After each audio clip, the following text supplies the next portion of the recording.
Tuesday morning, 8:15. I was riding to work on the Jackson Park Express.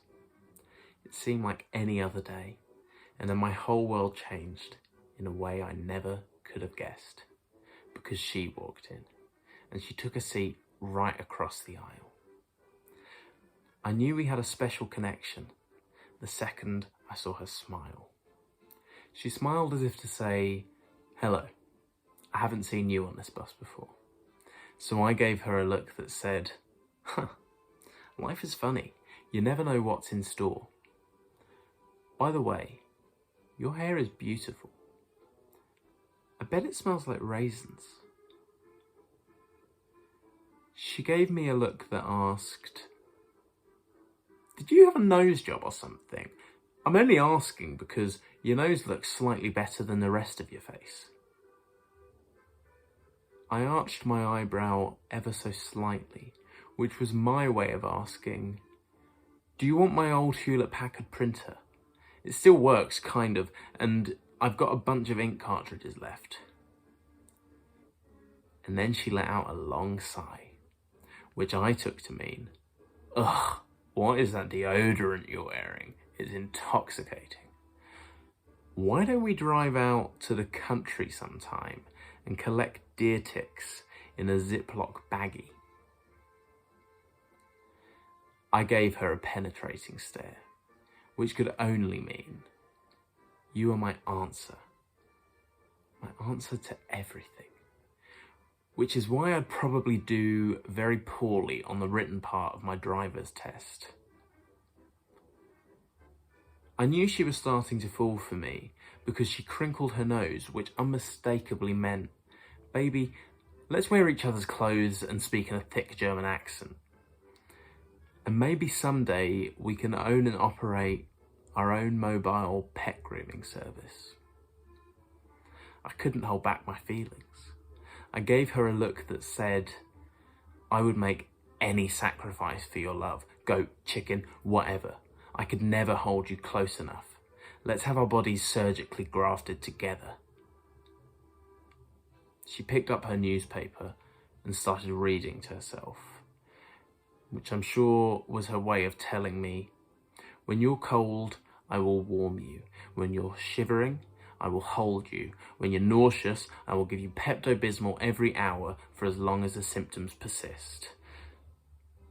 I never ever want to see you cry.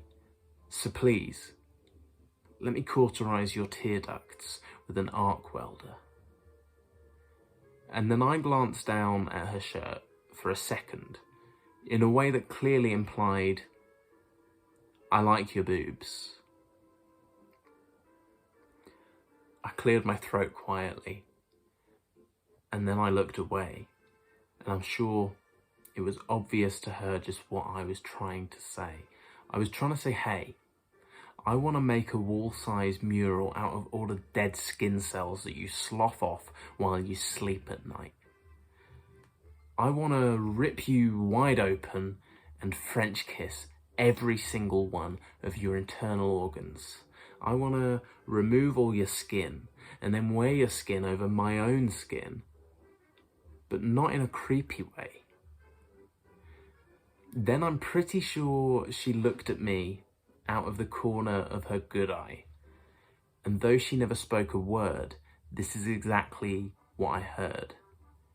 She was saying, "Oh, I want to make out with you in an abandoned toll booth in the middle of a monsoon. I want to ride dolphins with you in the moonlight until the staff at SeaWorld kicks us out. I want you inside me, like a tapeworm." I pointed to the side of my mouth as a way of indicating, "Hey, I think you've got something at the side of your mouth."